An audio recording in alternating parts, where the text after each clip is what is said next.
और कैसे सारे लौंडे लपाटे। इस वीडियो में मैं एक बहुत ही प्रैक्टिकल बात बताऊंगा। बहुत सारे बंदों को मैंने देखा है कि उनके पास सेविंग्स होता है और वो जिम खोलने जाते हैं। बहुतों को मैंने फेल्योर होते हुए देखा है और बहुत को सक्सेस होते हुए देखा है। उन लोगों के लिए काफ़ी चैलेंजिंग होता है जो बंदे एक्सपीरियंस नहीं है, उनको 1-2 साल का एक्सपीरियंस है, वो उन लोगों ने 10 या 15 साल जिम का एक्सपीरियंस नहीं है, उन लोगों से ये गलतियाँ होती है।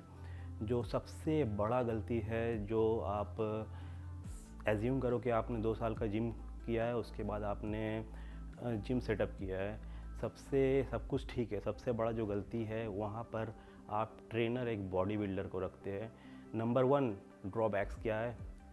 वो आपका जो पर्सनल ट्रेनिंग है उसको खाएगा।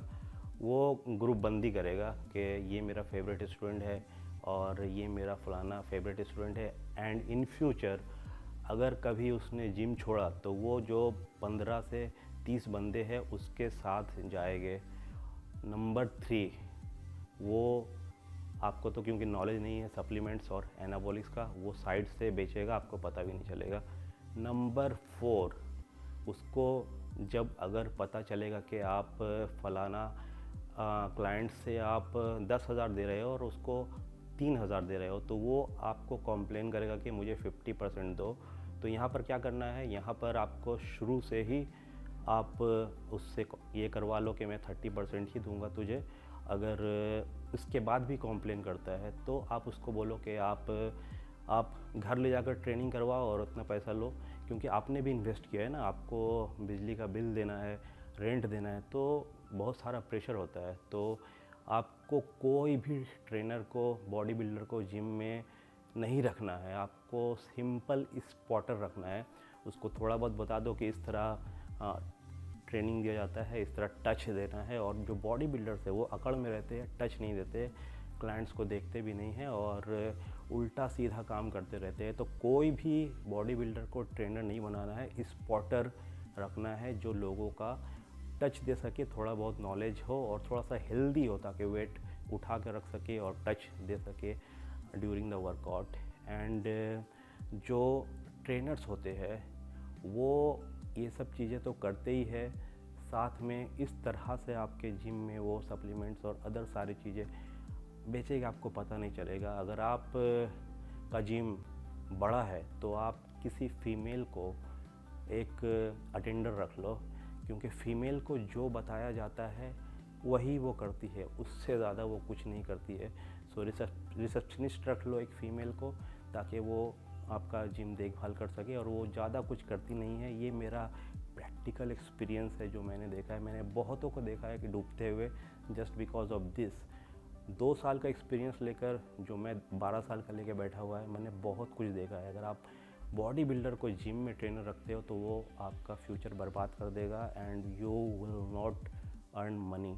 सो आपको बॉडी बिल्डर को जिम में एज ए ट्रेनर नहीं रखना। दूसरी बात, अगर आप जो इक्विपमेंट्स खरीदते हो, आपको जो देसी इक्विपमेंट्स रहेगा वो आपको देखने में काफ़ी अच्छा लगेगा, ग्लॉसी होता है, लेकिन उसका लाइफ नहीं होता है ज़्यादा, एंड वो प्रॉपर बॉडी के बायोमैकेनिक्स पे काम नहीं करता है। पता चलता है कि आपका शोल्डर में एक तरफ ज़्यादा प्रेशर आ रहा है, दूसरी तरफ कम, तो बॉडी का जो स्ट्रक्चर है वो ख़राब हो जाता है। जो ब्रांडेड मशीन्स होते हैं, नो डाउट कॉस्टली होते हैं, लेकिन वो काफ़ी दिन तक टिकते हैं, सॉलिड होते हैं और वो प्रॉपर बायोमैकेनिक्स पे काम करते हैं। तो आप ट्राई करें, कम मशीन ही ले, लेकिन जो प्रॉपर ब्रांडेड है, like energy fitness, BMW series, उनका मशीन ले, ताकि आपके क्लाइंट्स का बॉडी अच्छा हो और अदर क्लाइंट अट्रैक्ट हो, क्योंकि देसी मशीन ज़्यादा दिन का मेहमान नहीं होता है, उनको जाना ही हो। नंबर 3, जिनके पास सेविंग्स होता है और वो जिम लगाना चाहते हैं,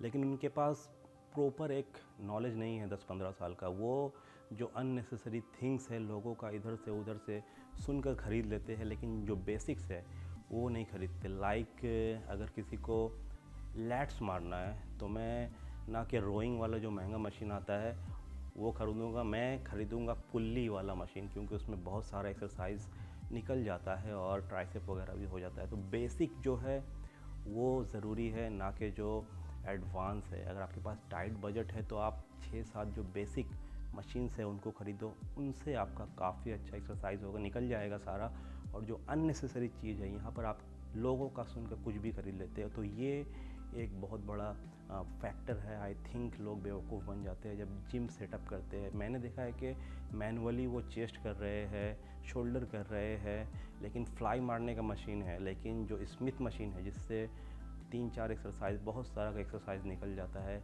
आप इंक्लाइन मार लेते हो, डिक्लाइन मार लेते हो, फ्लैट मार लेते हो, शोल्डर मार लेते हो, वो मशीन नहीं है, लेकिन फ्लाई है। फ्लाई तो आप डंबल से भी मार सकते हो। तो बेसिक्स आपको रखना पड़ेगा। ये चीज़ें आती हैं प्रॉपर नॉलेज से, और गलतियां करते हैं क्योंकि जिनके पास पैसा है, जो बिजनेसमैन है, वो इन्वेस्ट करना चाहते हैं, लेकिन जो ट्रेनर्स हैं उनका जिम तो है नहीं, उनको तो आप बैठाओगे, इधर से कमा रहे उधर से कमा रहे, तो ये सब चीज़ होता है।